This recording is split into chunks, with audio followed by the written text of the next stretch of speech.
Hello, friends. If you're curious about the movie The Ugly Stepsister, 2025, you're in the perfect place. Don't forget to give this video a quick like, it really helps us out. And if you're new here, hit subscribe to stay updated on all the latest movie deep dives. Let's jump right in. It begins with a whisper. Not the kind shared between lovers, but the kind spoken through the walls of old castles and worn-out fairy tales. You've heard the story before. Gowns, glass slippers, midnight dashes, and a girl who got everything. But this isn't her story. This one lingers in the shadows behind the ball, in the dim corner of a grand hall, where someone else watched that dream unfold from a distance. This is a tale that takes the familiar and turns it inside out. Set in a kingdom dripping with velvet luxury and glittering cruelty, the film reimagines a world that once belonged solely to perfection. A world where beauty was destiny and kindness was only rewarded when packaged with grace. And then there's her, the one left behind. The sister no one asked about. The name they never remembered. She was painted with a single word, ugly. Not because she was, but because the story needed her to be. The film opens not on a glittering ballroom, but in the kitchen of a crumbling estate. A girl, hardened but not cruel, scrubs soot from the floor while her sister sings upstairs. Outside, a prince rides past in a gold-trimmed carriage. Inside, a spark of bitterness flickers, not from envy, but from memory.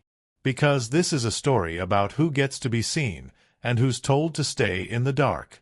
The plot weaves itself slowly, then all at once. The stepsister, Isabelle, isn't what you expect. She's sharp, observant, and undeniably clever. She's not cruel. Just tired of pretending not to want more. When the royal summons for the grand ball arrives, her stepmother, calculating and cruel in a new, chilling way, begins preparations for her other daughter, prim, pristine, and utterly untested by the world. Isabelle is told to fetch, to sew, to stay in her place. But something inside her shifts. She steals the second invitation. Not to attend as herself, but to watch. To see the world that's always shut her out. What follows is a masquerade of secrets. At the palace, she wears a borrowed mask and a gown she tailored herself. No magic. No fairy godmother. Just determination and a quiet, burning hunger. In the crowded ballroom, she moves like a ghost, unseen yet everywhere, listening, observing. And there, she catches the eye of someone unexpected. Not the prince, but his cousin, a visiting diplomat with a limp and a habit of watching people the way she does. Their conversation is like fencing, quick, sharp, and laced with danger. But the twist comes not from romance. It comes from revelation. Behind the palace's perfection is a secret, one Isabelle stumbles into while hiding from guards after her disguise slips. She discovers that the royal family's wealth is built on illusion and manipulation. That the ball isn't about finding love, it's about securing alliances, silencing rumors, and controlling perception. The prince? Already betrothed. The glass slipper? A prop for a story already written. And yet, her stepsister doesn't know. She believes the fairy tale is still intact. As the kingdom begins to unravel under the weight of its own lies, Isabelle finds herself in a strange position, holding truths powerful enough to destroy the very dream she's been told to envy. She must decide whether to expose what she's seen or vanish again into the background. But fate isn't done twisting. A second ball is announced, hastily planned to distract from whispers. This time, Isabelle is not content to hide. She appears in her own name, in her own skin. No magic, no mask, and the reaction is electric. People stare, murmur, laugh, but others pause. Look closer. See her for the first time. She confronts her stepmother publicly, not with accusations, but with facts, with receipts, with truth. And it's not dramatic. It's surgical. Her words dismantle a woman who built her life on control. The scene is quiet, devastating, and cathartic. The climax doesn't come with a kiss or a wedding. It comes with a crown. Not for her, but for the truth. The royal family, facing exposure, turns to Isabelle with a proposition. Join them. Become their advisor. Help them rebrand. Rewrite the story so no one ever learns what really happened. And she's tempted. Not because of vanity, but because of power. For the first time, she's being offered a seat at the table. But she says no. Instead, she writes her own book. Literally. The film ends with a montage of her traveling, teaching, living. She becomes a storyteller, not of fairy tales, but of truths. A woman once dismissed as the ugly one becomes the narrator of a new narrative. One that doesn't rely on beauty or royalty or being chosen. One where everyone gets to be the main character of their own story. But there's one last twist. The man from the ball, the diplomat, returns. Not to save her. Not to propose. Just to listen. To walk beside her. To exist in her world, not ask her to fit into his. They share a conversation in the final scene that echoes the first one they had. It ends not with a declaration, but with a laugh, and a look, and the space between them filled with promise, not of forever, but of freedom. This film isn't interested in glass slippers. It's interested in footprints. The ones left behind. The ones that lead away from the palace. The ones that walk through soot and soil and silence, and still manage to rise. It doesn't open with a sunrise, or birdsong, or the delicate chime of hope wrapped in silk.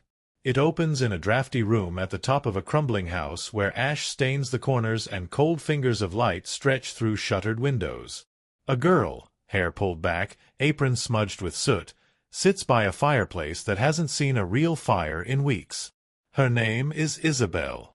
She is the one no one mentions in bedtime tales, the girl who walked beside the legend and never got a page of her own.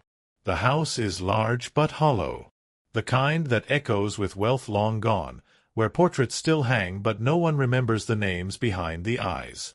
Her stepmother, Madame Caldray, holds court in the downstairs parlor like a queen in exile, her cruelty as cold and polished as the silver brush she uses each morning. Beside her, Isabelle's stepsister, Clarissa, is all ringlets and ribbons and a voice trained for flattery.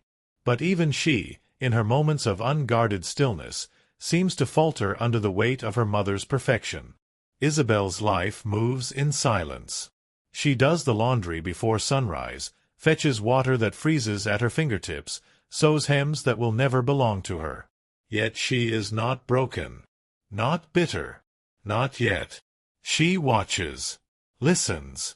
She knows the names of the guards who pass the estate each day. She knows which markets open early and which baker hides bruised fruit under better stock.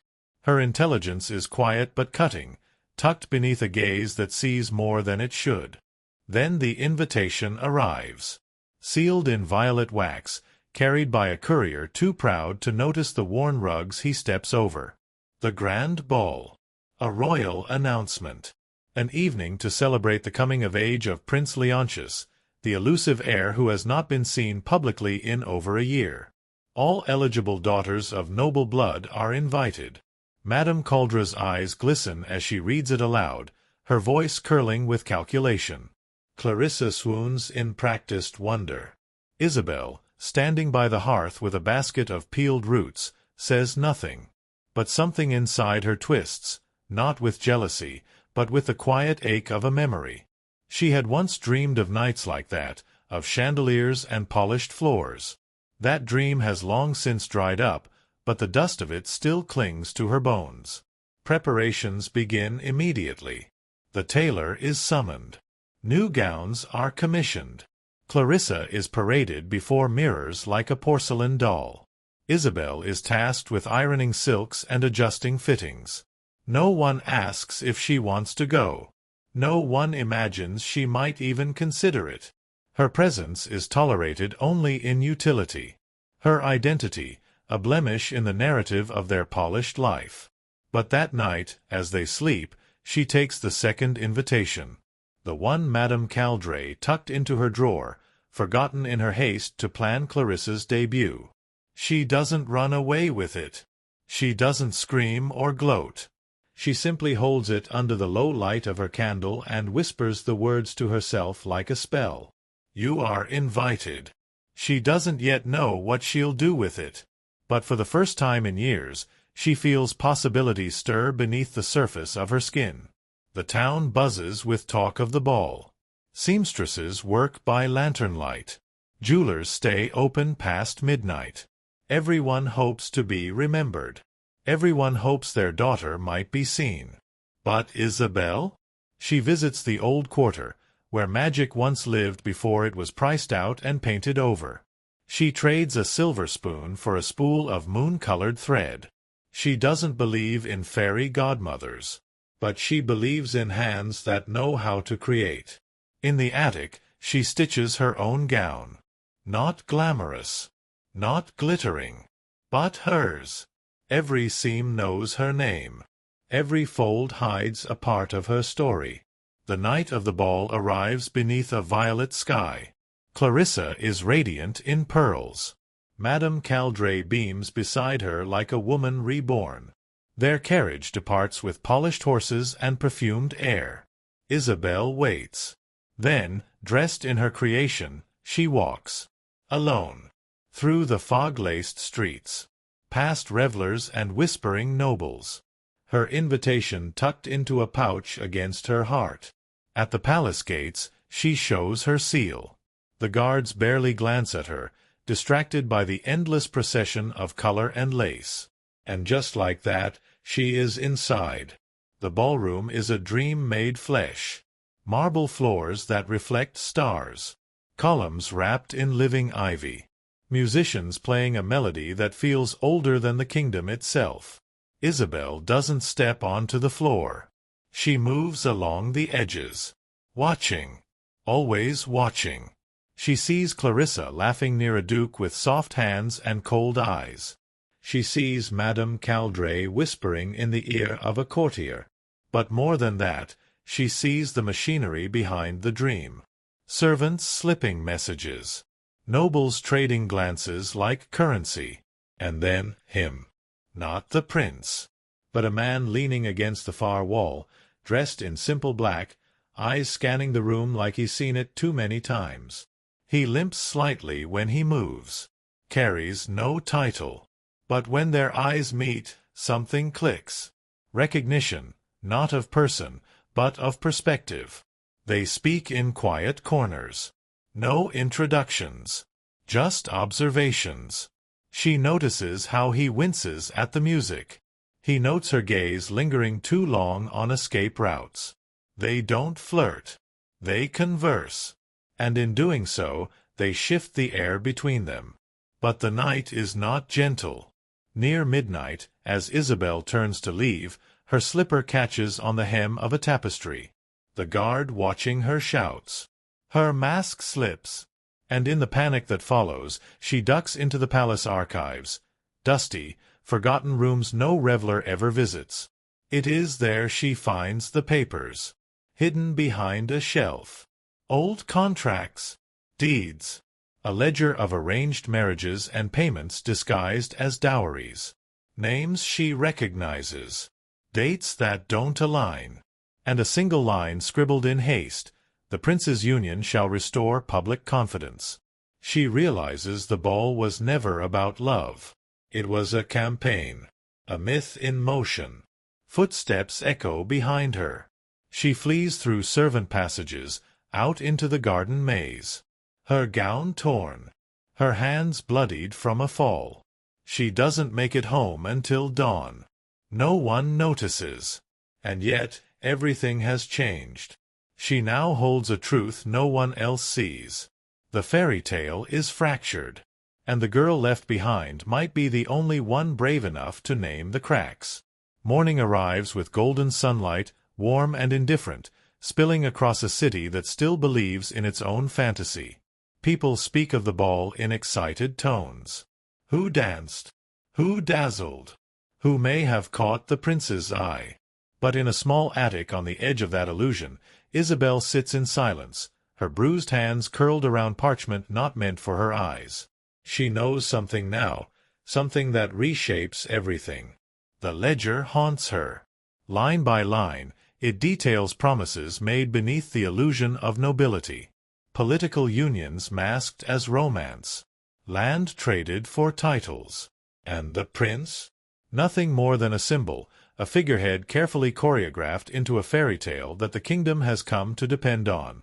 This knowledge doesn't feel like power yet. It feels like weight. Downstairs, Clarissa is radiant. Her story is still intact. She speaks of dances, of glances, of silk and dreams. Madame Caldray listens, polishing every word, sharpening it into strategy. They believe Isabelle was at home all night, doing what she always does, nothing worth noticing. But something has shifted in Isabelle. She no longer wants to escape the story, she wants to rewrite it. She returns to the archives. Not through the front doors, but through the servants' tunnels she memorized. She finds more. Contracts. Love letters fabricated for public reading. Financial ledgers that map the kingdom's entire noble class like a web. And tucked into one folder, nearly forgotten, is a letter written in a trembling hand. A woman, once betrothed to the prince, cast aside quietly for the sake of appearances. Her words are quiet but damning. Isabelle copies it all. Each page she takes is a thread unraveling the kingdom's myth. And then, the second invitation arrives, the coronation banquet, they call it, meant to celebrate not a wedding, but a future. It's a show. A performance staged to quiet the doubts that have crept in since the ball. The prince will appear. A bride will be hinted at. The people will applaud and believe that everything is as it should be. Madame Caldray is giddy.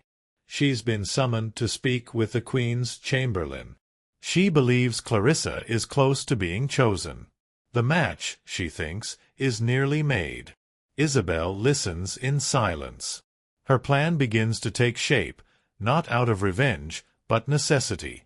She approaches the only person who might understand what she's holding, the diplomat from the ball. His name is revealed now, Elias. When she finds him, he's not surprised. "I wondered how long it would take," he says, as though he, too, has been waiting for the truth to find a voice. They meet in the corner of a university library, surrounded by dusty books and ideas that were never meant for girls like her. She lays the pages before him. He doesn't flinch. He confirms what she's found. More than that, he adds to it. Names. Dates. The games the court plays, the ones the public must never know. "You could use this," he tells her. "You could trade it for comfort. For safety." But she doesn't want comfort. She wants change. Together, they craft a plan. At the banquet, amidst the spectacle, Isabelle will speak, not as a guest, not as a noble, but as truth. The idea is unthinkable. A girl like her, rising above the script. But Elias knows people. He knows how to make them listen. And more than that, he believes in her. Not because she's perfect, but because she knows what it costs to be invisible. The night of the banquet arrives with thunder rumbling behind distant hills. The palace glows with candles and confidence. The hall is filled with the scent of roses and expectation. Nobles arrive like swans, their masks more metaphor than fashion. The prince is there, polished and placid. Clarissa is radiant again, her every step coached and calculated. Madame Caldray wears triumph like perfume. And then Isabelle enters. Not in disguise. Not in silk. But in the gown she stitched herself. All eyes turn. Some with scorn. Others with recognition. The diplomat steps forward, speaking her name aloud. Giving her the floor. Gasps. Laughter. Confusion. But she speaks. Softly at first. Then clearer. She lays out the story the kingdom has been selling. The marriages arranged in shadows. The promises bought and bartered. The fiction of the fairy tale. Her voice doesn't tremble.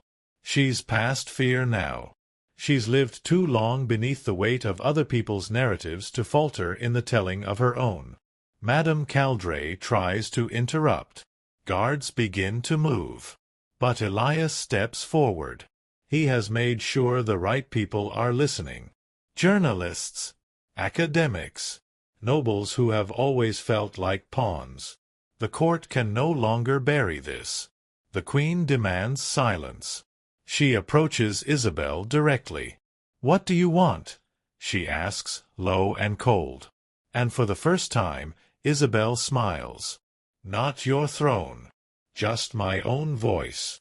What follows isn't a revolution. It's a reveal. The palace can't deny her claims, not fully. So they pivot. They call her brave. A disruptor. A visionary. They offer her a position, advisor, reformer, an official place at the table. But she declines. Because that table is still built on the same cracked foundation. Instead, she leaves. Walks away from the kingdom, from the palace, from her stepmother's house. She leaves Clarissa behind, not with hatred, but with understanding. Because in her sister's eyes, she sees something new. A question forming.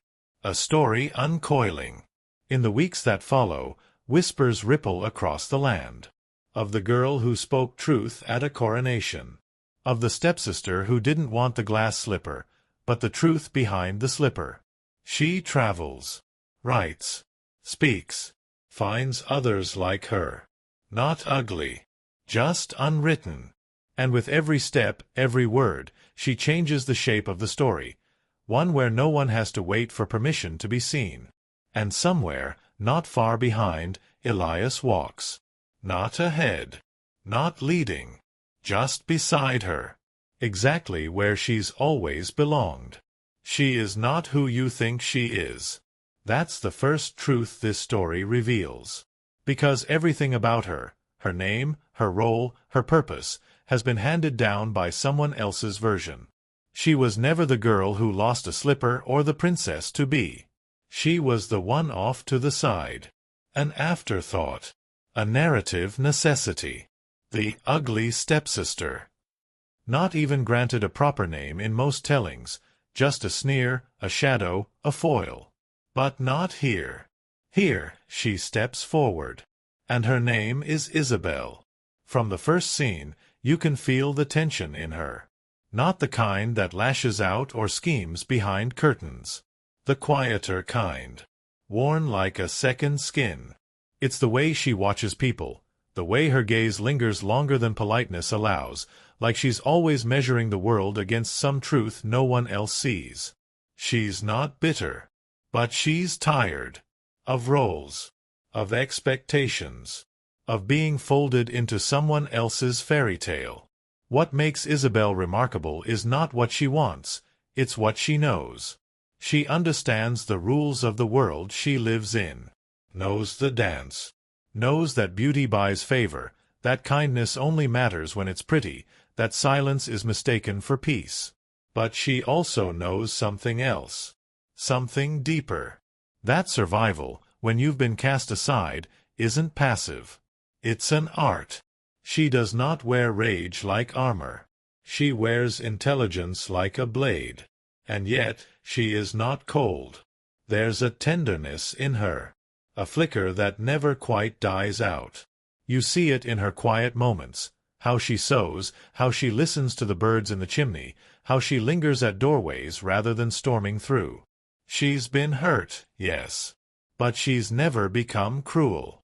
That, more than anything, is her quiet rebellion.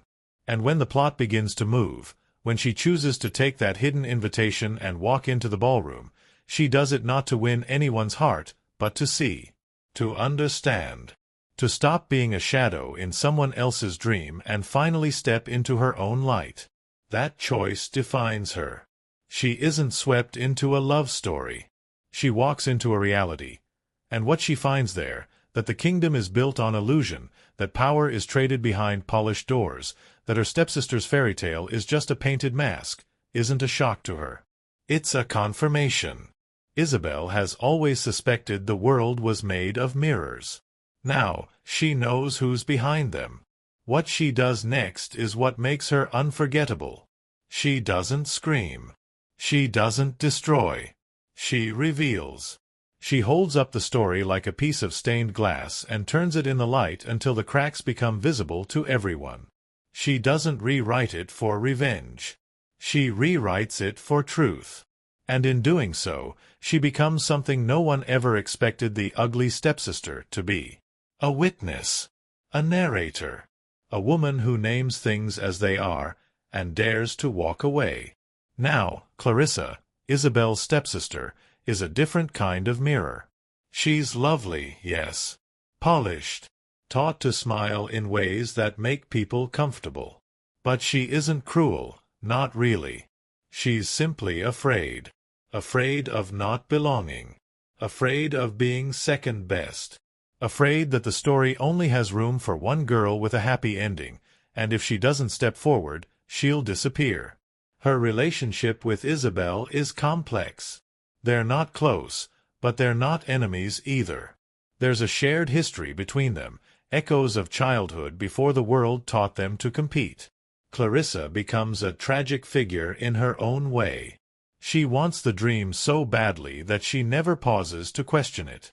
She lets her mother shape her, mute her, turn her into a prize rather than a person. But near the end, something changes. When Isabelle speaks the truth in front of the court, Clarissa doesn't stop her. She watches. And in her eyes, for the first time, we see not fear, but awareness. The idea that maybe she, too, was never meant to be just another chapter in someone else's book. That maybe she can be more. And that's what makes Clarissa so important. She's not there to be mocked or dethroned.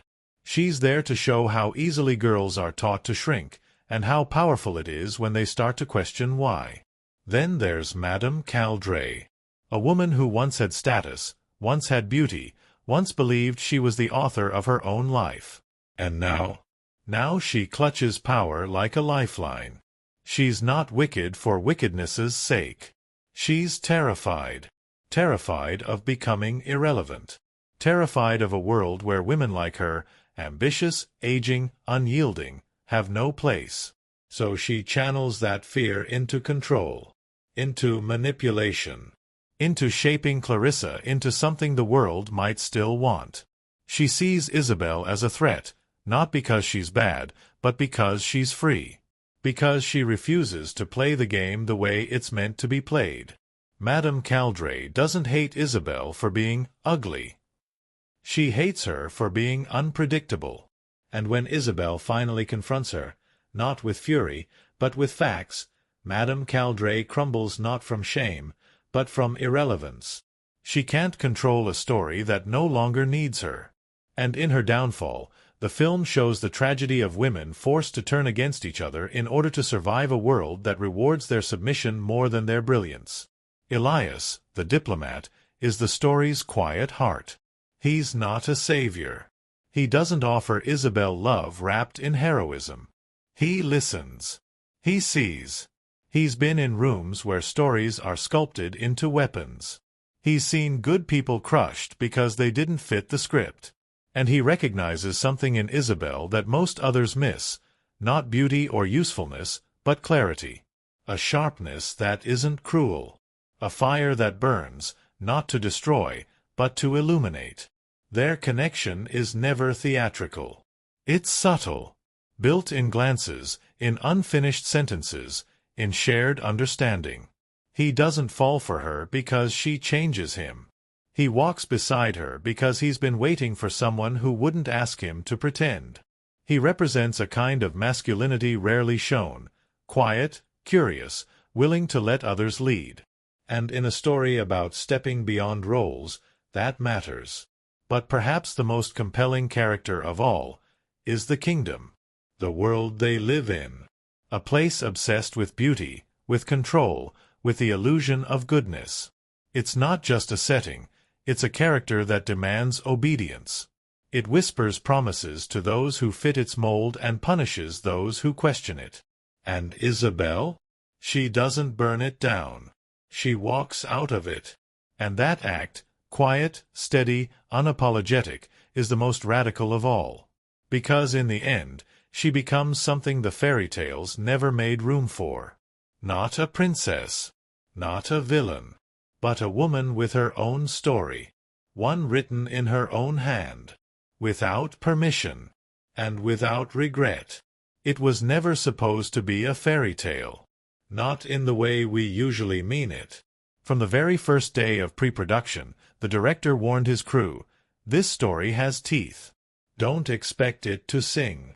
And with that, a different kind of magic began to shape itself, not in grand castles or sweeping music, but in whispers, cracked mirrors, and long corridors that seemed to echo with something more than footsteps.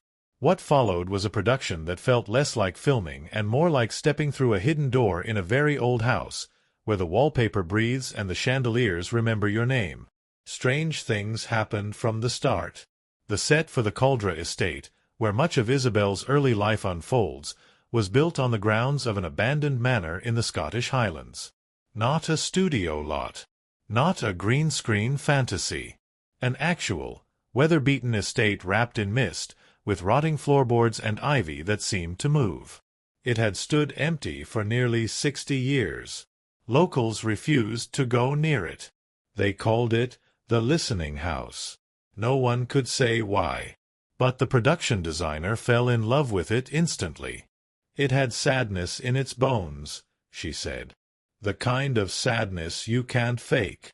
The crew reinforced it structurally, cleared out the dust, but left the windows cracked and the air cold. They wanted it to feel real. And it did.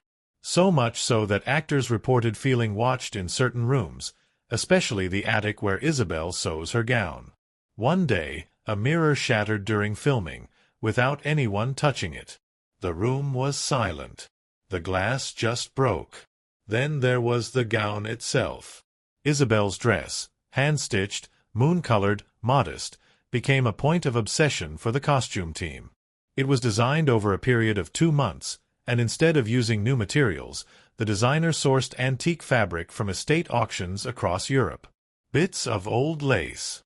Silk faded by candlelight. Even the thread came from a 19th-century mill. The actress helped stitch it. Every day after rehearsal, she would sit with the wardrobe crew, sewing small parts herself. "It made me feel closer to her," she said. "Like I wasn't just wearing her. I was becoming her." During filming, the gown would change slightly from scene to scene, not in design, but in how it looked under different lights. Sometimes it gleamed like silver.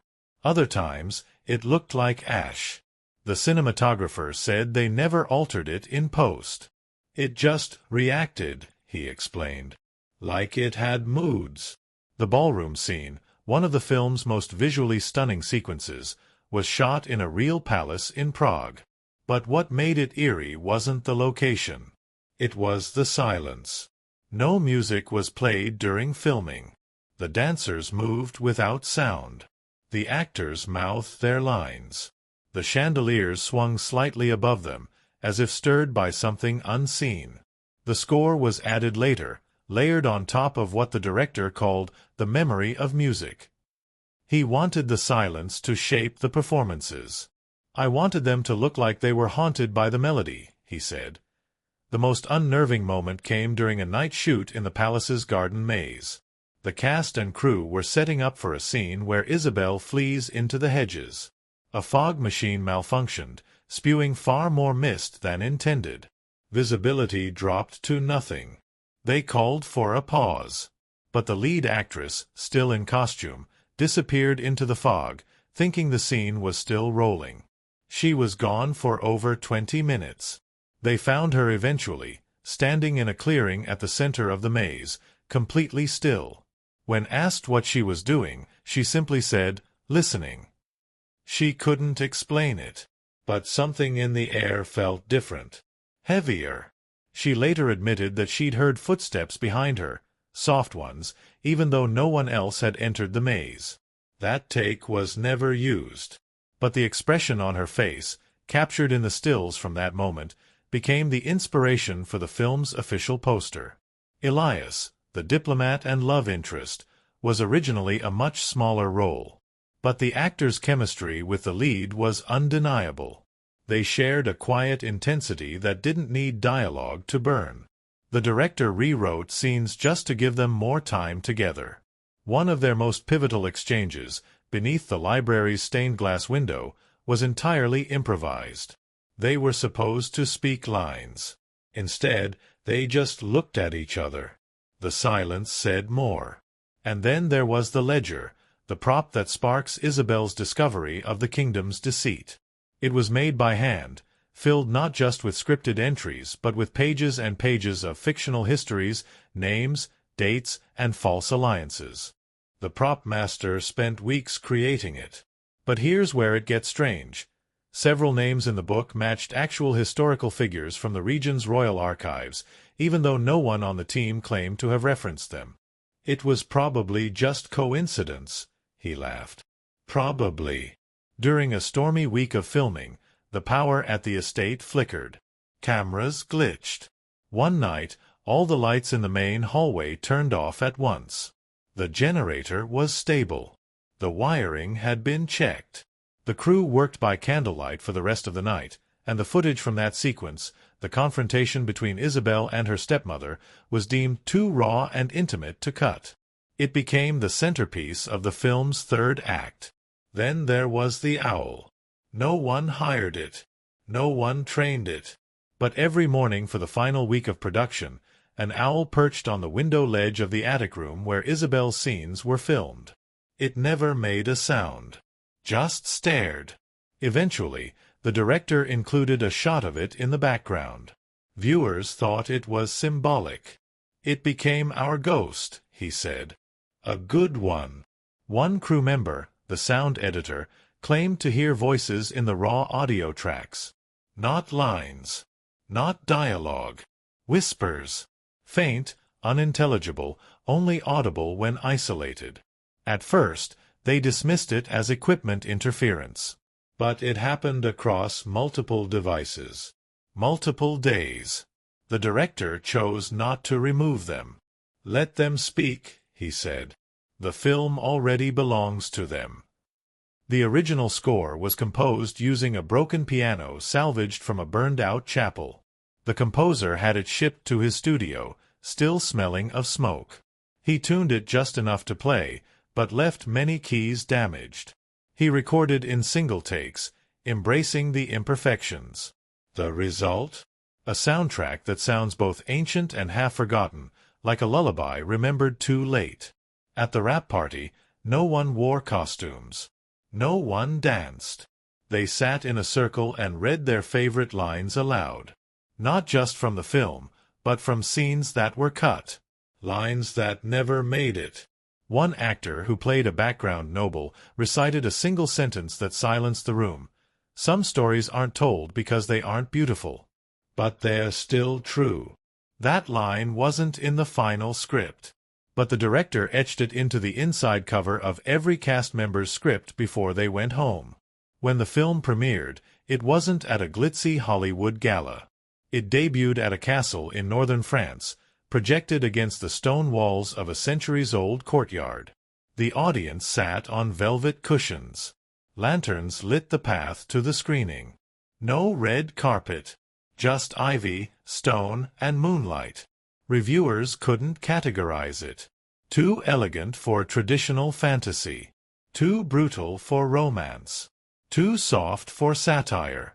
Too sharp for whimsy. But everyone agreed, it felt different. Like watching a fairy tale remember what it used to be before it was sanded down. And audiences? They responded with letters. Handwritten ones. Thousands were mailed to the production office in the months after release. Notes from viewers who saw themselves in Isabelle. In her refusal to become palatable. In her quiet revolt. In her ability to walk away without needing to be crowned.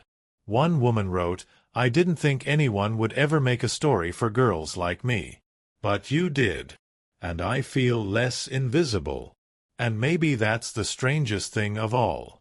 That a film built from scraps, abandoned manners, broken pianos, improvised scenes and whispering attics, could stitch itself into something that didn't just entertain, but woke something up. A memory. A mirror. A name reclaimed. Not ugly. Not forgotten. Just finally seen. It begins, not with a bang, but a breath. A quiet girl kneeling on a cold floor, scrubbing away soot as light creeps slowly across the room. The audience doesn't yet know her. They only know of her, filtered through centuries of derision, framed as unworthy, undeserving, even cruel. The archetype was cast long ago, the ugly stepsister. But in this moment, there is no ugliness. Just weariness. Silence. A long-held ache. And in that silence, something extraordinary takes shape. A reclamation. From a critical standpoint, the film refuses to follow the path carved by its fairy tale lineage. It doesn't parody the story. It doesn't try to invert it with smugness. It simply steps out of it, one slow scene at a time, stripping back the romantic varnish to find something far more affecting underneath. It does this by focusing not on transformation through magic, but on the act of witnessing. The film invites us not to be swept away, but to watch. And watching, it turns out, is radical. Take, for example, the ball. Not the dance itself, but Isabelle's decision to attend, not in disguise for recognition, but in observation. She isn't trying to win the prince's affection. She wants to see the world she's been shut out from. And when she does, what unfolds is far from whimsical. It's a performance, political, polished, and hollow. Critics called this scene a dismantling of the fairy tale gaze, noting how the camera lingers not on the glamour, but the cracks beneath it, nobles making silent transactions, forced smiles stretched tight, glances exchanged like currency. One reviewer wrote, "The camera doesn't follow the prince. It follows the shadows, the spaces in between. And in doing so, it reveals the truth, that the fairy tale isn't broken. It was never real."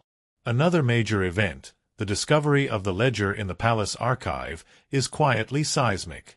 There's no dramatic score, no revelation screamed into the rain. Just a girl in a dusty room, paging through a book she was never meant to find. But the power of this scene lies in its stillness. Critics lauded the moment for its restraint. Isabelle's face doesn't twist in shock. She doesn't cry. She absorbs, processes. And that makes the betrayal she uncovers, the transactional, manipulated structure of the royal marriages, all the more chilling. That moment, more than any other, reshapes the film's trajectory. It becomes clear that the fairy tale isn't just a lie, it's a tool. A carefully engineered story told to keep power where it already is. And for a character who has always existed outside that power structure, the realization is profound. And yet, she doesn't burn it down. She does something far more dangerous. She tells the truth. The banquet scene, what could have been a climax of confrontation, is instead a revelation of control through clarity. When Isabelle stands before the court, she doesn't yell. She doesn't plead. She speaks. With precision. With weight. With the kind of emotional authority that can only come from years of silence. Critics compared her delivery to that of courtroom testimony. Measured, irrefutable, devastating. Her words aren't about vengeance. They're about naming. Naming what's been hidden. What's been suffered. What's been sold as romance when it was always control. That's what struck so many viewers and critics alike, the film's refusal to romanticize pain. There's no reward at the end. No royal forgiveness. No tiara placed on her head as a gesture of apology. She doesn't want that. She wants freedom.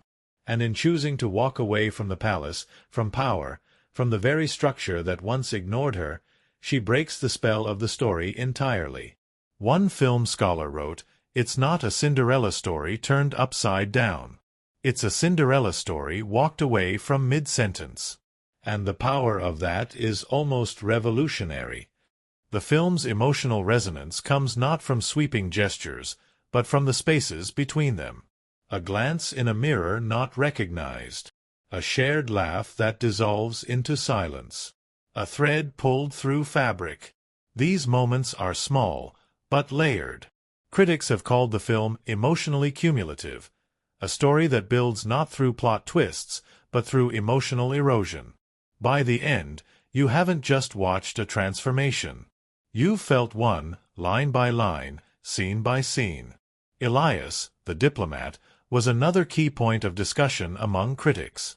Unlike traditional romantic leads, he never rescues or defines Isabelle. He sees her, listens to her, and when she decides to speak out, he doesn't take the stage. He steps back. That dynamic, the absence of male savior tropes, was widely praised for allowing the story to remain centered on Isabelle's agency. Their relationship is built not on need, but on mutual recognition. It's not a love story in the conventional sense. It's a story of shared vision. And Clarissa, perhaps the most misunderstood character in early reviews. Some called her flat, but later critics re-examined her role as emblematic of internalized oppression. She isn't a villain. She's a mirror. One that shows what happens when women are trained to see worth only through desirability. Her arc, quiet, almost invisible, is about the slow, painful realization that the story she's trying to fit into doesn't love her back. And in the final act, when she lets Isabelle speak without interruption, it's not passivity. It's courage. Madame Caldray became the focus of feminist critiques that examined older women in power and how that power is often framed. Her cruelty isn't born of malice, but of desperation.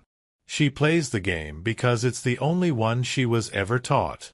And in that way, she becomes both an antagonist and a cautionary figure. What happens when survival becomes manipulation, when strength is mistaken for control? But perhaps the most significant critical conversation centered around the film's rejection of transformation through external magic. There is no fairy godmother, no enchanted dress, no pumpkin carriage. And yet, Isabelle changes. She shifts from observer to participant, from a woman shaped by silence to one who wields it like a weapon. Critics praise this as a subversion of traditional fantasy arcs, one that emphasized internal transformation over spectacle. She doesn't become beautiful, one reviewer wrote. She becomes visible. That's the real magic. The cinematography, too, was a major topic. The use of wide, still shots forced audiences to confront the characters without distraction. Faces lingered longer than expected. Silence filled spaces where music usually lived. The absence of score in key scenes, especially the ballroom, was cited as a masterstroke of emotional honesty. The viewer isn't told how to feel. They're asked to feel, to sit in it, to notice what's often hidden. Audience reception echoed this. Viewers described feeling uncomfortably seen. Some cried. Others wrote letters. Many revisited the film, discovering new layers in each watch. The film wasn't viral.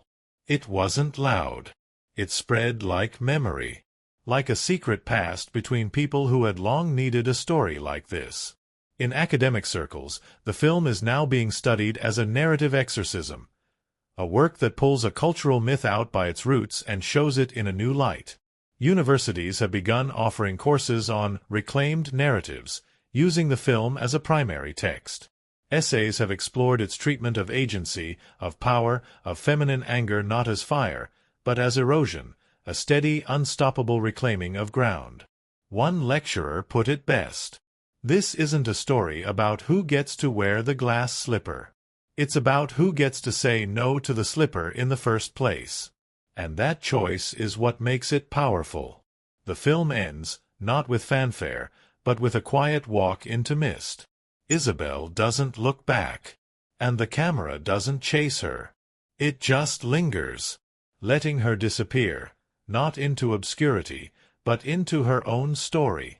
That final frame? Critics say it's a revolution in itself. Because in a world obsessed with happy endings, sometimes the most radical thing a story can do is leave the door open.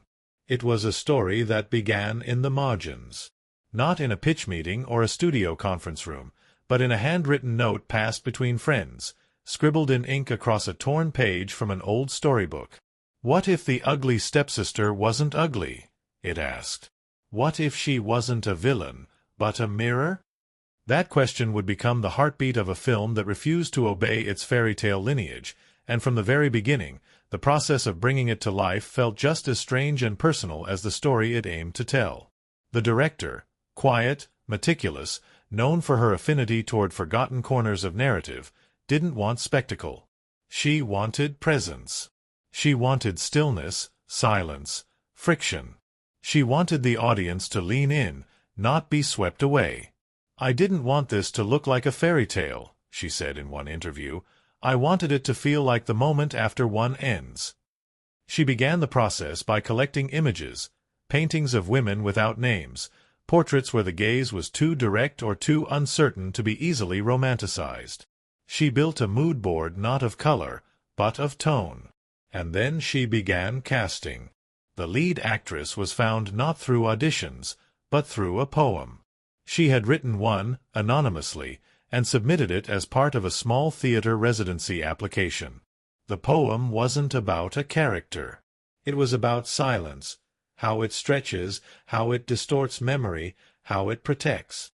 The director read it and said, "That's Isabelle." They met over tea. They didn't talk about lines. They talked about being overlooked.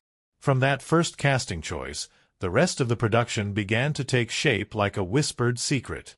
Filming took place primarily in Eastern Europe, across 3 real locations and 1 hand-built set.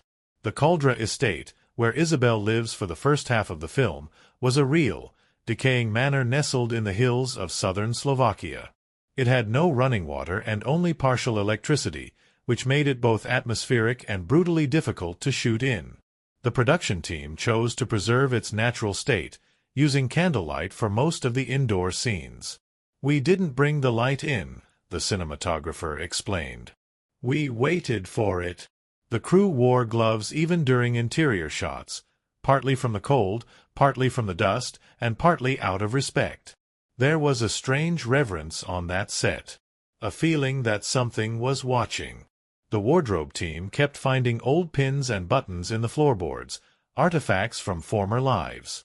One day, they discovered a journal wedged behind a cracked wooden panel.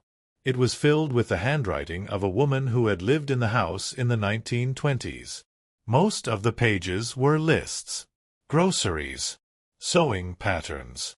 But at the very end, a single line was scrawled, "Remember me as more than this." It was never spoken of aloud, but the line found its way into the spirit of the film. Then there was the gown. Isabelle's dress became a legend on its own. Designed not as a costume, but as a narrative object, it was stitched entirely by hand. The costume designer sourced fabric from antique shops, estate sales, even a crumbling Parisian theater. Threads came from 3 countries. Every stitch was intentional. One panel was made from a scarf worn by the designer's grandmother. Another from curtains that once hung in a now-closed library. The actress was invited into the process. For 2 weeks before filming began, she sat in the costume department each afternoon and helped sew. They didn't talk much, just stitched in silence. During production, the dress would often catch the wind in ways that felt choreographed, though no fans were used. One scene in the garden, where Isabelle confronts her reflection in a pond, was entirely shaped by a gust of wind that lifted the hem of her dress just as she knelt down. The moment wasn't planned, but it was perfect. The director kept it, saying, "The story has started directing itself." The palace scenes, especially the 2 major ballroom events, were filmed inside a castle that had not been used for any film production in over 40 years. It took 2 months to negotiate access, and the crew agreed not to alter anything structurally. They lit the ballroom with hundreds of real candles, placing them in sconces, chandeliers, and glass lanterns carried by extras. The fire marshal nearly shut down the shoot. Twice. But the result? A ballroom that glowed like a painting. Not the bright glitter of most royal halls. Something dimmer. More melancholic. The dance scenes were choreographed without music. The actors rehearsed their steps in silence, guided only by counts whispered by the assistant director. Music was added later. And because of that, every dancer's breath, every shift in posture, became part of the rhythm. It wasn't a celebration. It was a ceremony. Everyone felt it, one of the background actors said. Like we were performing a memory, not a scene. Elias, the character who sees Isabelle most clearly, wasn't even part of the original script. The actor was cast in another role, a court advisor with 2 lines, but during a lighting test, he and the lead actress shared an unscripted moment. They passed each other in a hallway, paused, turned. That single interaction changed everything. The director rewrote the role, expanded it. They didn't say anything, she explained. But they listened to each other. That's what the story needed. They never rehearsed their scenes. Never ran lines together. Instead, they would sit across from each other in silence before takes. No eye contact. Just presence. The crew called them the ghost pair. Behind the camera, the production was unusually quiet. The director insisted on minimal chatter. No shouting. No calling action in the traditional sense. Instead, she would whisper, "Go on." The actors said it made the scenes feel less like performances and more like dreams. One even described it as filming from inside a memory. Food on set was made from scratch, every day. No catering trucks. Just a small team cooking soups, stews, and fresh bread. It was part of the atmosphere. If you're making a story about hunger, for more, for truth, for freedom, you should start by feeding people well, the producer said. One of the strangest incidents occurred during the filming of Isabelle's attic scene, where she sits beneath a broken window, sewing by moonlight. They needed the moon to be full for the shot. The forecast promised clouds. But on that night, the sky cleared. Perfectly. For 30 minutes. Then closed again. "We got our window," the director said. "That's all we needed." Another night, during the scene where Isabelle walks through the abandoned palace corridors, every light flickered. Not once. Several times. No power issues. No rig problems. The crew didn't comment. They just kept rolling. The place was breathing, the sound technician said. And then there were the whispers. On playback, during post-production, a sound editor noticed faint murmuring in some of the quieter scenes.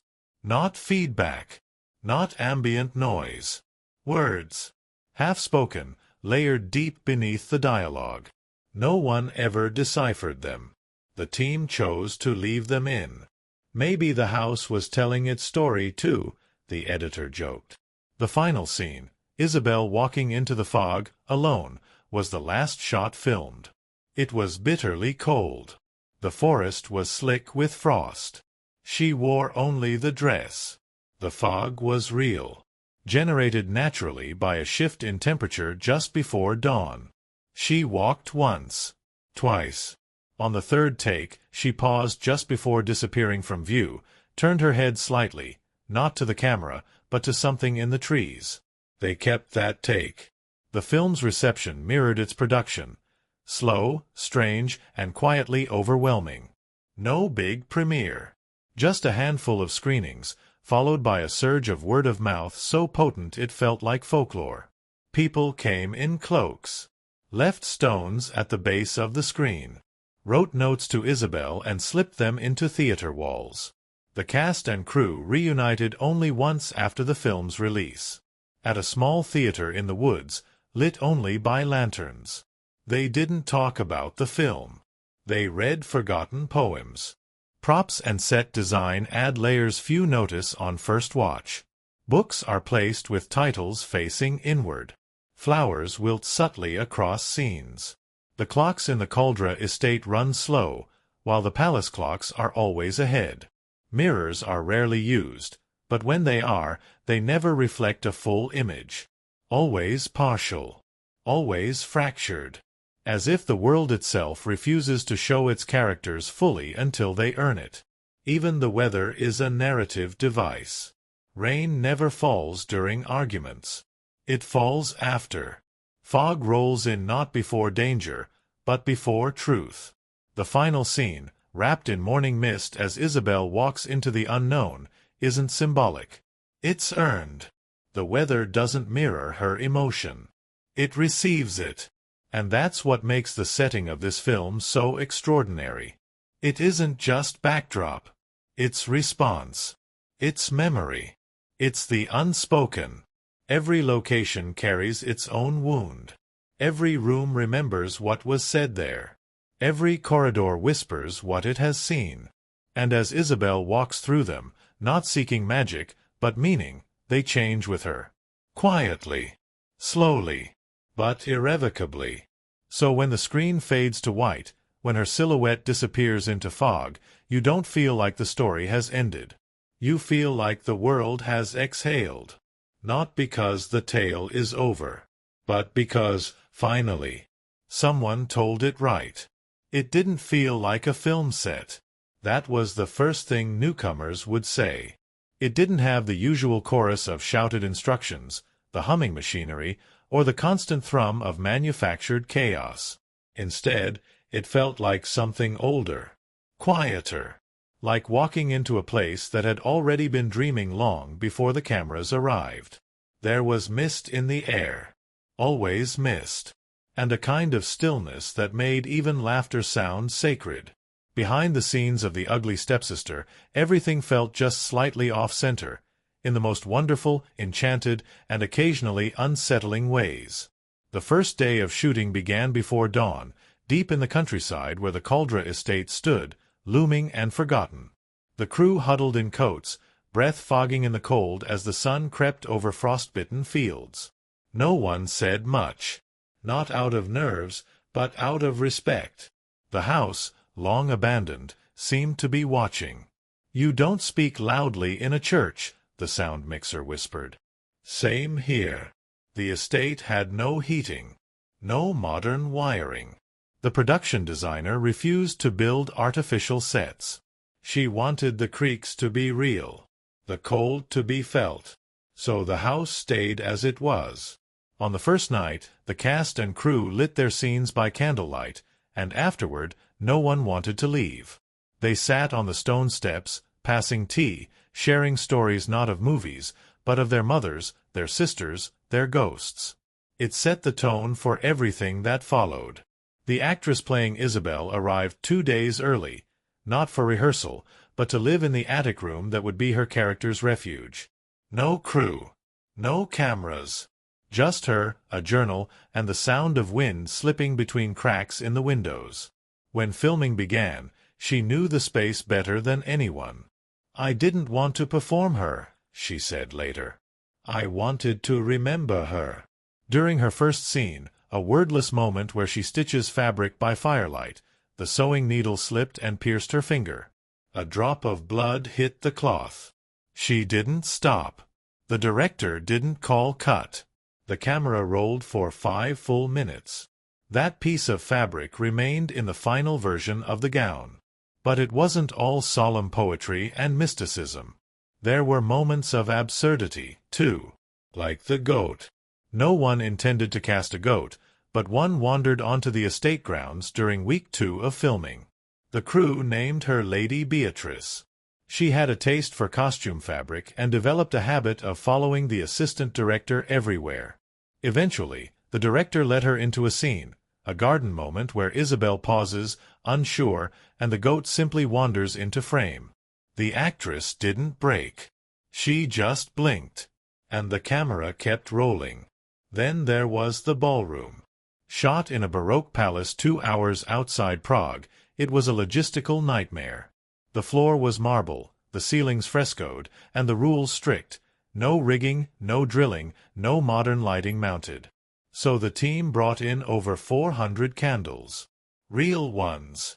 Set in glass lanterns, candelabras, and sconces. The fire marshal was horrified. The gaffer cried. But the result? A golden glow that couldn't be faked. The dancers trained for weeks. Not in choreography, but in intent. The choreographer wanted their movements to reflect emotional isolation. They weren't told whom they were paired with. They weren't even told what song would be played during filming. Instead, they were given keywords: longing, disappointment, duty. The music was only revealed on set. The result was a dance sequence that felt spontaneous and lived in, like strangers moving through dreams half-remembered. The crew, meanwhile, bonded in quiet ways. There were no trailers. No star treatment. The cast ate lunch in the same tent as the grips and electricians. Every evening, someone read aloud. Not scripts, poetry, letters, fragments of old novels. One night, a stunt coordinator recited a lullaby in Romanian, and by the end, half the tent was silent in tears. The actor playing Elias, the quiet diplomat with eyes that always seemed 2 thoughts ahead, was a prankster off-camera. Despite his introspective role, he kept the mood light. He once replaced the lead actress's prop book with one filled with handwritten compliments from every department head. She didn't find it until take 3. Her reaction, a stunned silence followed by a barely hidden smile, was used in the final cut. Weather became its own character. The production had minimal budget for artificial effects, so they relied on nature. Rain fell when needed. Fog rolled in like it had read the call sheet. One night, a scene in the garden had to be postponed due to sudden lightning. Instead of waiting it out, the cinematographer turned the camera toward the sky, capturing streaks of stormlight against the palace's silhouette. That footage became the backdrop for a later scene. Accidental magic. But not everything came easily. There was a week when morale dropped. The days were cold. The nights colder. Equipment failed. The lead actress caught a fever. The scene schedule collapsed. No one complained, but the quiet grew heavier. It was Elias's actor who fixed it. He organized an impromptu bonfire. No plan. No agenda. Just warmth, music, and roasted chestnuts. The next day, the crew returned with new energy. The film's final act was shot in record time. And then there was the whisper. Midway through editing, the sound designer isolated ambient noise from a late-night scene, Isabelle walking through the abandoned ballroom. Underneath the usual creaks and wind, something else lingered. A voice. Not dialogue. Not feedback. Just a single word, barely audible: stay. They checked every track. Nothing. No one had spoken it. No microphone had picked it up directly. But it was there. The director listened once. Then again. And simply said, "Let it stay." Throughout the shoot, the team kept a wall in the production office titled Echoes. It held notes, quotes, unscripted moments. A doodle of Isabelle with wings. A half-written song by one of the lighting assistants. A photo of Lady Beatrice, standing majestically on a pile of costumes. It was a living archive of everything that made the film human. And it all led to the final day. The last scene to be filmed was also the last scene in the movie. Isabelle walking away, into the mist. It was freezing. The sun had just risen. The fog was real. The actress wore only her thin dress and boots hidden beneath the hem. There were only 3 people behind the camera. No dialogue. No marks to hit. She was simply told, "Walk until we can't see you anymore." She walked. She didn't stop.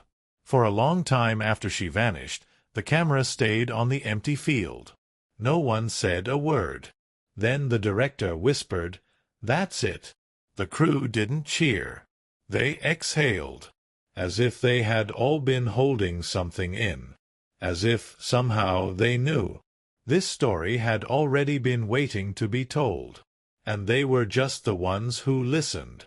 It begins with a label, a name not chosen, but given. Ugly. That word hangs in the air before a single line of dialogue is spoken, before we know who she is or what she wants. It arrives like a verdict, echoed from the old storybooks we've read and the bedtime tales we were told. But in this film, that name doesn't stick like it used to. It peels. Slowly. Painfully. Until underneath, something far more complex begins to breathe. Because the ugly stepsister is not about ugliness. It's about how we name women, and how those names hold them captive. At its core, the film is a quiet rebellion against narrative inheritance. It's not interested in simply flipping the fairy tale. It wants to undo it, thread by thread, word by word, until the old fabric is unspooled and a new one takes its place. And it does so not with declarations, but with glances, with silence, with moments that linger just a second longer than expected. One of the most resonant themes woven through the film is that of visibility. Isabelle begins as a figure in the margins, unnoticed, unremarked upon, expected to serve the story without ever owning it. She moves through the world like background noise. The camera reflects this, often placing her just out of frame, or catching her in mirrors that don't quite reflect her full image. But slowly, as she begins to act rather than observe, the frame shifts. She centers. The light follows.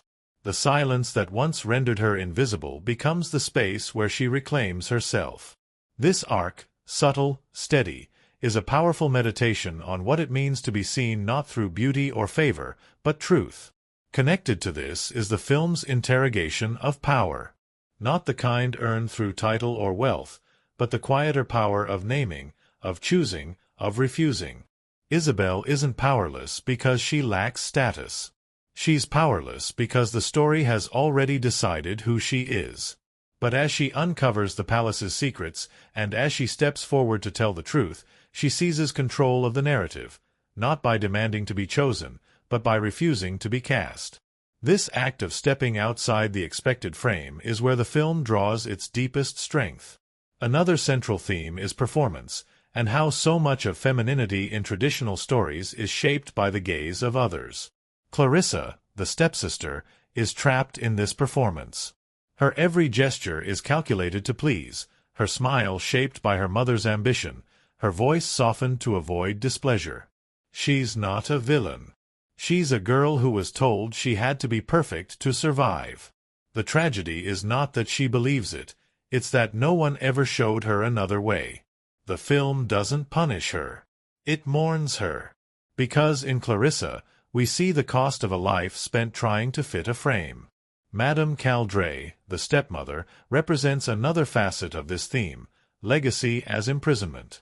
She, too, is performing. Not for beauty, but for control.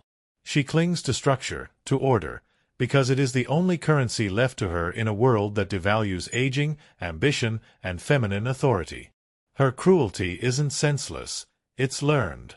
She is a woman who believes that if she loosens her grip, she'll vanish. And so she becomes the enforcer of a system that would discard her the moment she stopped complying. The film never absolves her, but it understands her.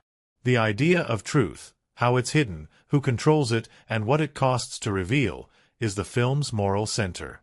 The ledger Isabelle finds in the palace archives isn't just a plot device. It's a symbol, a physical manifestation of how power writes its own story. Names, dates, alliances, all shaped to preserve illusion. The moment Isabelle holds that book, something unspoken is shattered. She sees clearly that the fairy tale is not a lie, it's a performance designed to hide the lie.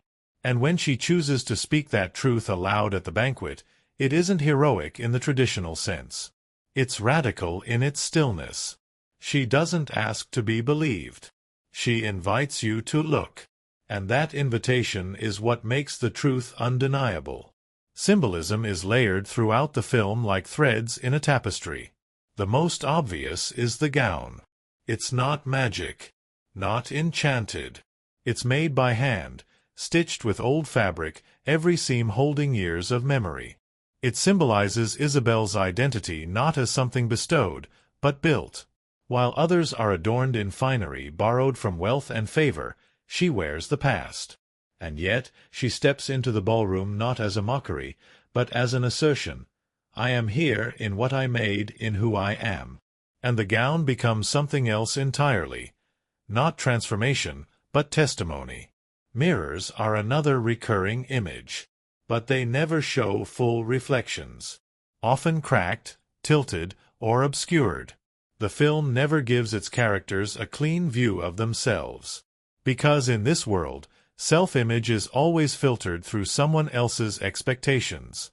The first time Isabelle sees herself clearly is in the river, not a mirror at all, but moving water, alive, uncontained. That moment, brief, quiet, is a turning point. She sees not who she's supposed to be, but who she is becoming. The motif of doors, open, closed, locked, is also powerful. At the beginning, Isabelle is always framed by thresholds. She stands in doorways, listens behind them, is kept out. But as the story progresses, she begins to cross them. Sometimes quietly, sometimes defiantly. And by the end, she isn't knocking or waiting. She's walking through. The final door she opens, the one leading out into the fog, is left slightly ajar behind her. Not as an invitation, but a reminder. The story doesn't end with escape. It continues. Another subtle symbol is the absence of the prince. Though often spoken of, he rarely appears. And when he does, he is unremarkable. A cipher. A placeholder. This is intentional. He's not a character, he's a construct. The promise of salvation that fairy tales dangle in front of women, only to distract them from seeking their own way out. The film denies him significance not out of disdain, but to make space for something richer. Something real. Elias, in contrast, is symbolic of a different kind of presence. Not savior, but witness. He doesn't speak for Isabelle. He doesn't carry her burdens. He listens. He offers space. And in doing so, he becomes a model for partnership that doesn't dominate or define. Their connection is based not on rescue, but on mutual recognition. And in that, the film quietly suggests what a healthier dynamic could look like, one not rooted in hierarchy, but coexistence. The setting itself carries metaphorical weight. The Caldra estate, crumbling and cold, represents the inheritance of a narrative built on exclusion. The palace, pristine and hollow, symbolizes the lie of perfection. A place where the old story begins to break, and the new one is born. The fog that creeps in during key moments isn't just atmosphere. It's the veil between stories, between the known and the possible. But the most powerful theme of all is freedom through refusal. Isabelle doesn't win the crown. She doesn't reform the court. She doesn't take the throne. She walks away. And that act, quiet, uncelebrated, final, is a defiance more profound than any rebellion. Because the fairy tale tells women that escape means elevation. That to matter, they must be chosen. But Isabelle chooses herself. She steps out of the story, into the unknown, and in doing so, becomes the author of her own life. Critics have called this ending unfinished. But that's precisely the point. It isn't unfinished. It's ongoing. Because the story doesn't end when the kingdom hears the truth. It begins when the woman who was never meant to speak it walks out the door and keeps walking, not to be rescued, not to be crowned, but to finally be free. It started with a whisper, not a concept, not a pitch, just a whisper of an idea, one that dared to ask what might happen if the shadows in a fairy tale could speak. If the forgotten faces, the ones cast in the corners of gilt-framed mirrors, finally stepped into the light. But how do you film something like that? How do you bring a story to life that has always existed beneath someone else's narrative? That was the question the director asked her team before the first frame was ever captured. And the answer, as it turned out, lay not in spectacle, but in restraint. From the very beginning, The Ugly Stepsister was never meant to be grand. It was meant to be felt.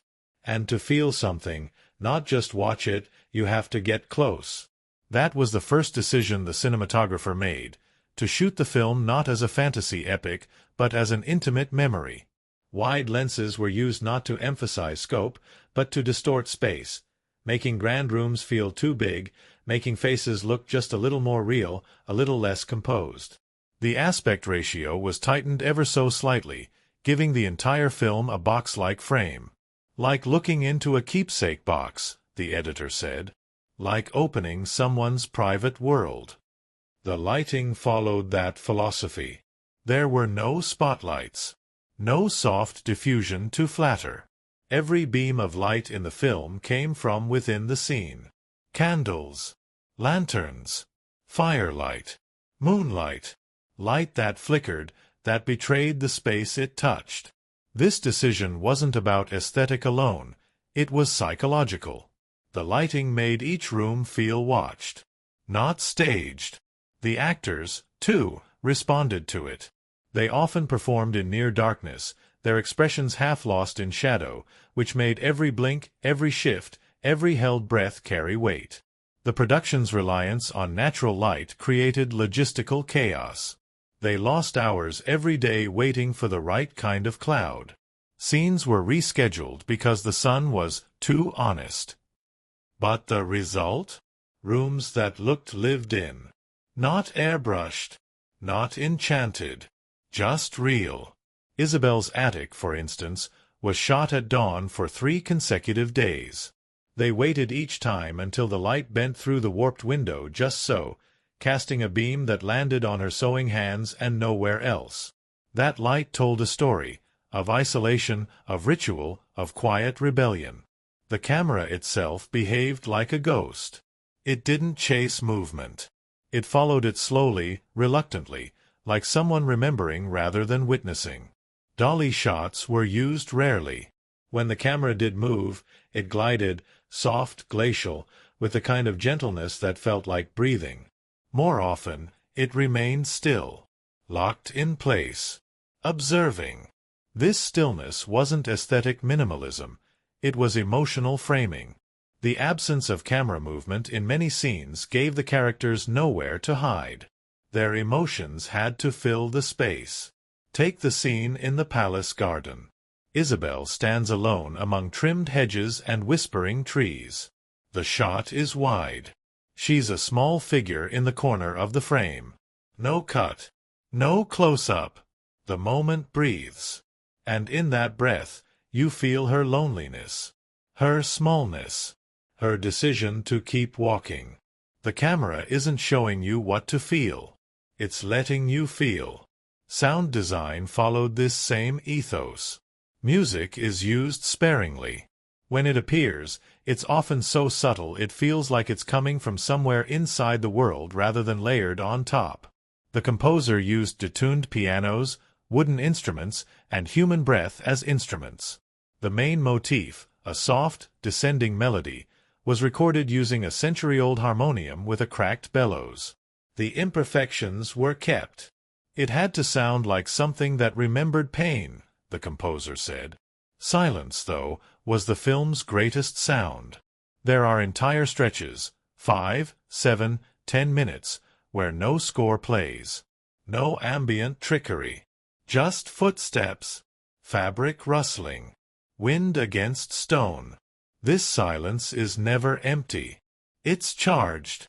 Especially in scenes of confrontation. The final conversation between Isabelle and her stepmother contains no music. Just words. Just the echo of a woman reclaiming something that was stolen. Dialogue was recorded with lavalier mics rather than booms in most scenes, to capture the intimacy of voice against skin. You can hear the breath in each word, the pause before every confession. The moments that would normally be edited out became sacred. This choice turned even quiet scenes, two people sitting across from each other, saying nothing, into moments that held the weight of poetry. Editing was equally deliberate. The director worked closely with the editor to build a rhythm not from plot beats, but from emotional tempo. Scenes didn't cut on action. They cut on awareness. When a character realized something, the edit would come. But sometimes the cut would wait. Hold. Stay too long. Make you squirm. That unease, that refusal to look away, was intentional. The story needed us to stop interrupting it, the editor said. Montages were used sparingly. But when they did appear, such as Isabelle building her gown, they weren't designed to show the passage of time. They were designed to show intention. Each cut matched a stitch. Each transition aligned with a breath. It was less about process and more about internal transformation. Costume design was approached like archaeology. The wardrobe team didn't start with sketches. They started with fabric, found materials, discarded remnants. Isabelle's gown was pieced together from real vintage textiles, some dating back to the early 1900s. Each piece had a story. None were symmetrical. The result was a dress that looked not designed, but remembered. Other characters were dressed to reflect illusion, structured gowns, rigid collars, symmetrical beauty. But Isabelle's costume defied that. She wore history. The color palette was desaturated at the start, with warm grays, muted blues, and dusty greens. As the film progressed, a subtle shift occurred. Not obvious, not overt, but by the end, the world had become warmer. Not because it had changed, but because Isabelle had claimed her space within it. The color moved with her. She carried the story's light. One of the boldest filmmaking choices came in the climax. Isabelle's speech at the palace, her public refusal to play the role written for her, was filmed in a single take. The camera doesn't cut. It moves slowly forward and then stays, letting her speak, letting her claim silence. The choice not to edit that moment was powerful.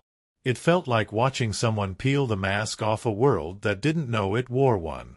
And then they let the fire die out. Because some stories don't need retelling. They just need remembering. It doesn't open on a kingdom basking in sunlight. There are no white castles glinting on the horizon, no glittering bridges stretching over gentle rivers. Instead, it begins with a wind, low, persistent, threading through frost-touched fields and bare trees that lean ever so slightly inward, as if listening. The screen fades in not to grandeur, but to stillness.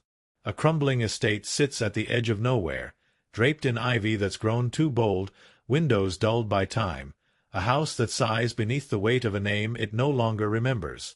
This is not a story of gold and gowns. This is a story of spaces forgotten. And it is in those spaces that the soul of the film lives.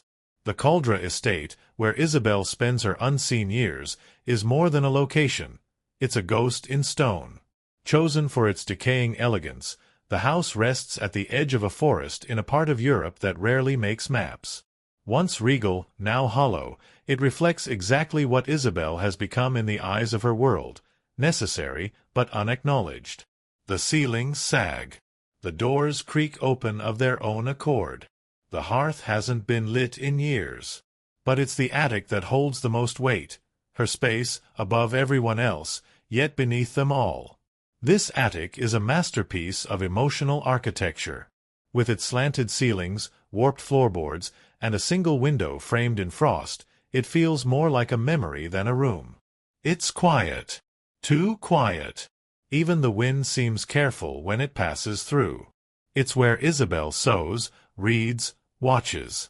Where she builds herself not through magic or transformation, but through attention. The camera treats this space with reverence. Long takes. Slow pans. No movement unless necessary. It's the cinematic equivalent of listening to someone breathe. You feel her solitude. You feel her watching the world, aching to step into it. The estate's main hall, in contrast, is where control reigns. Madame Caldra's voice echoes against marble that's cracked beneath rugs. Her presence is framed in reflections, mirrors that always seem slightly tilted, as though unwilling to give back her image unfiltered. Lighting is harsh, always from above, casting lines across the floor like bars. The camera lingers here with restraint, framing the space from low angles that make the room feel taller, colder. It's not a home. It's a stage. And everyone inside is performing. The transition from this gray, gasping house to the royal palace is not sudden. It's haunting. When Isabelle arrives at the palace for the first time, the shift is almost too much for the eye to absorb. Light explodes, not in color, but in clarity. Everything is golden, precise, symmetrical. And yet, beneath the beauty is a kind of tension. The palace doesn't feel warm. It feels prepared. Every flower perfectly placed. Every corridor too clean. The film's visual language becomes sharper here. The camera straightens. The edits become cleaner. The illusion of perfection is flawless, but it's the flawlessness itself that feels wrong. Inside the ballroom, everything moves. The chandelier swings softly, though no one touches it. The dancers float, perfectly spaced, perfectly timed. Yet the camera doesn't follow them. It doesn't join the dance. It watches from the edge. It keeps you in Isabelle's gaze, which is curious, detached, cautious. Wide-angle shots frame her as small, out of sync. The lighting is golden, but cold. The warmth is fake. You can feel it. The ball is a performance, and the cinematography refuses to applaud. Outside the palace, in the gardens, the world softens. Here, the film breathes again. The hedges are tall, almost oppressive. The paths twist like veins. The garden scenes are often filmed at dusk, when light stretches thin and shadows deepen. This is where secrets live. And the camera behaves differently. It follows now. It moves behind Isabelle, through narrow turns, letting branches swipe across the frame. These shots are textured, filled with layers, mist, leaves, footsteps. You feel like you're trespassing into something sacred. Then there's the palace archives. Dusty, undisturbed, lit by a single swinging lamp. This is where the truth sleeps, waiting to be found. The cinematography changes again, becomes voyeuristic. The lens pushes in, breathes closer, less polished. The angles tilt just slightly, disorienting. As Isabelle turns the pages of the ledger, the light flickers, and for the first time, the camera does something unusual. It pauses on her hands, not her face. Because the discovery isn't about emotion. It's about action. The truth lives in touch, in proof. And that shift is essential. But it's not just the locations that matter. It's how the world feels.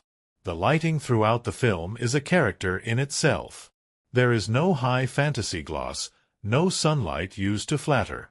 Instead, light is treated as story. At the Caldra estate, it's filtered, indirect, often framed by shadows. In the palace, it's symmetrical, sterile. In the garden, it's wild, moving through trees in shards. During moments of emotional clarity, the light bends toward the character. During deception, it pulls away. The viewer may not consciously notice it, but the body does. The mood shifts. The tone darkens. And the world responds. Color, too, is used sparingly, but precisely. The palette begins in earth tones, grays, browns, muted greens. As the film progresses, hints of blue begin to appear. Then violets. Then deep, bloody reds. By the time Isabelle steps onto the ballroom floor, her dress, pale silver stitched with thread so faint it glows, is the most luminous object in the room. Not because it sparkles, but because the world around her has gone cold. The cinematographer called it color as consequence. What you see is always shaped by what's been lost. Even framing choices reveal character. Isabelle is often shown in profile, caught between walls, seen through doors half closed. The composition tells you what she's feeling before she speaks. When she gains confidence, the camera shifts. It joins her, matches her eye level, follows her movement. By the final act, she owns the frame, centered, lit, unafraid. The palace, once towering, now seems small behind her. One of the most impactful sequences in the entire film takes place not in a palace or ballroom, but in a field. The morning after the ball. She walks alone. No music. No dialogue. Just the sound of grass brushing her dress. The camera follows at a distance, giving her space. Mist curls around her ankles. Light pushes through in rays. It's the first time she truly feels real. Free. The landscape here is wild, imperfect. No structure. No symmetry. And in that natural chaos, she blooms. Sound design deepens the experience. There's almost no score for the first third of the film. Just natural ambience, the creak of wood, distant birds, fabric shifting. When music does appear, it does so quietly, like a memory resurfacing. The score is composed of piano, strings, and choral voices, but everything is slightly off-tempo. It doesn't push emotion. It reveals it. And during the final confrontation, when Isabelle speaks the truth aloud, the music stops entirely. Silence becomes louder than sound. A choice that critics praised for its raw honesty.